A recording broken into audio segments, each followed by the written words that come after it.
Sarah Michelle Gellar's Daphne was a cultural reset. But this is the picture you chose? I mean, I might say something else about that picture. Just pretty epic, I have to say. Her wardrobe was intense. I've always wanted to ask you, did you keep any of Daphne's wardrobe? I wish. Well, first of all, I probably wouldn't be able to fit into it. I think it's like this big. I wish. No, that was all went back to the studio. That's such a bummer. Her purple boots. I mean, I would have loved it, but they didn't. No, it's not allowed. Now I would make it like, if I'm doing something like that, I get to keep that. Let's see. Sarah Michelle Gellar was the baddest. Can you say that? Yeah. Okay. Sarah Michelle Gellar was the baddest bitch of my childhood. First as Buffy, and then as Daphne, as many more. I hope everyone remembers one of the greatest fight scenes in cinematic history. Thank you, Ash, and thank you, Jake. Scooby-Doo. That is actually kind of genius. That was one of my favorites. We got to train with the Hong Kong Wire team that did Matrix. And it was really fun because I didn't have a ton to do in that movie, so I would just like every day afterwards I would like stay and I would train with them. But they really didn't know my name and they kept calling me Blonde Girl. Wow. Yeah. So I also refer to Sarah SMG or Blonde Girl. Now who's the damsel in distress? Me? Straight up.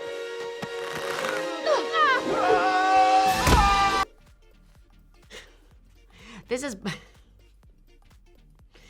I need Sarah Michelle Gellar in season 3 of White Lotus. Yeah, I got asked this question once, and now I feel like Mike White's probably gonna think I've been like begging for a job. I mean, I might be begging for a job, but I love the show. I think it's great. I think it's so witty and it's just so different. Every aspect of it, the music, the locations, but I mean, he really is gonna think this is getting kind of pathetic because this is what happens when you say something and then it goes viral. And I think he's actually probably really sick of me at this point. So sorry, Mike. Still love you on Survivor and Amazing Race. You would be amazing at it. So would a lot of people. Aw, Jenna Ortega owning the 2020s the way Sarah Michelle Gellar owned the 90s. That was very sweet. I think she's great. I think Jenna Ortega is amazing. And I like to do the like dance too. Love that. Yeah. Watching Scream 2 and Sarah Michelle Gellar saying that is so moral majority is so hot. Said from @guy farting. Thank you. I appreciate it. Really, I do. I posted this one. How some of y'all's quarantine haircuts are looking. Every time my daughter asks me to cut bangs, I show her this picture. I'm like, are you sure? You sure you won't cut bangs? Really? Really? It's awful. And it cracks me up every time I see it.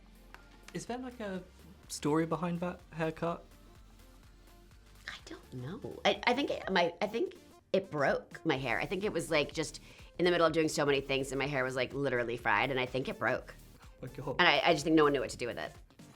But I also could be totally making that story up right now. I really don't know. I mean, why would someone do that voluntarily to themselves? You know what? I have the answer. I did it voluntarily as a lesson for all of you so that you didn't have to make that mistake. So you know what? You're welcome. Who's your child celebrity crush? Oh, Billie Eilish. This was amazing. My kids don't think I'm cool.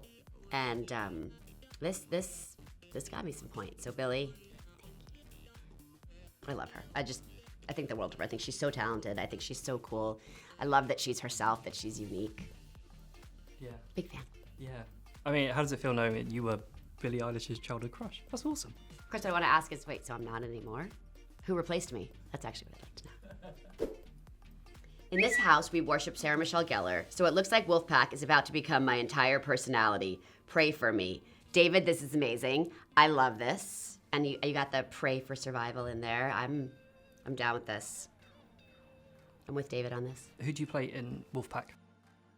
I play Kristen Ramsey, who is an arson investigator, and she's trying to get to the bottom of the big fire that is taking over Los Angeles. But she may or may not have other reasons for being there. I can't say. Sarah M. Gellar, thank you so much for Buffy. She gave me the courage I needed to be the woman I am today. That's really nice. That's the reason you do what you do. To hear people say stuff like that, honestly, it means the world. Sarah Michelle Gellar's Daphne was a cultural reset. But this is the picture you chose? I mean, I might say something else about that picture. She's just pretty epic, I have to say. Her wardrobe was intense. Hashtag save warrior nun. What happened to the warrior nun? Who is warrior nun? Can you tell I'm not on Twitter? I clearly don't understand any of these references. I'm at a loss. I've always wanted to ask you, did you keep any of Daphne's wardrobe? I wish. Well, first of all, I probably wouldn't be able to fit into it. I think it's like this big. I wish. No, that was all went back to the studio. That's such a bummer. Her purple boots. I mean, I would have loved it, but they didn't. No, it wasn't allowed. Now I would make it like, if I'm doing something like that, I get to keep that. Absolutely. Yeah, they took it all. The entirety of the Buffy series, Cruel Intentions, and her fabulous roles in 2 90s horror movies officially make Sarah Michelle Gellar the ultimate gay icon of the 90s. No further debate necessary. Again, I ask, now who has replaced me? Because that bitch is going down. Steven, you are an absolute gazelle. I'm fascinated by these names. Gay people love to be like Sarah Michelle Gellar as Daphne Blake, espresso martini oysters with the girls' night, and they're so right. I don't get it. What are espresso martini oysters? I think there could be a comma, or there might need to be a comma. Like espresso martinis, oysters, and they're so right. Oh, again, Twitter, lost on me, clearly. I don't understand. I also am not going to read her name. Yeah, good idea. Hey, you guys, I have a little word of advice. When you pick your Twitter name, just think about all the people that are going to see it, all the future people that might see it. Employers, dates, in-laws.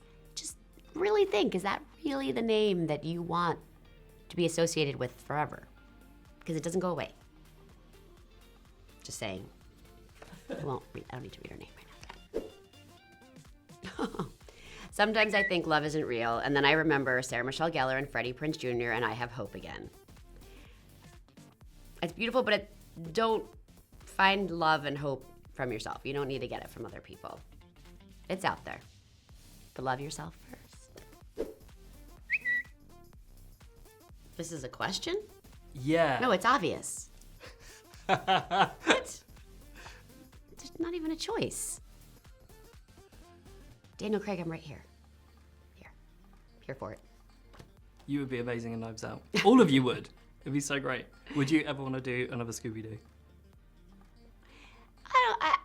I don't think so now. I mean, I love the movies, and I do think they're great, but I think it's time to pass the baton. Jenna. She could do it. She'd be amazing. Yes. Sarah, thank you so much for your time. You are welcome, and please rethink those Twitter handles. Do it for me.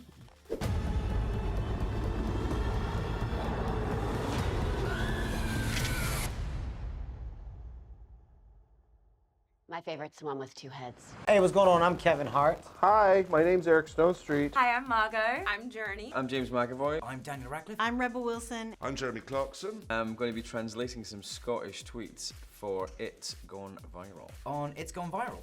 Ooh, on It's Gone Viral.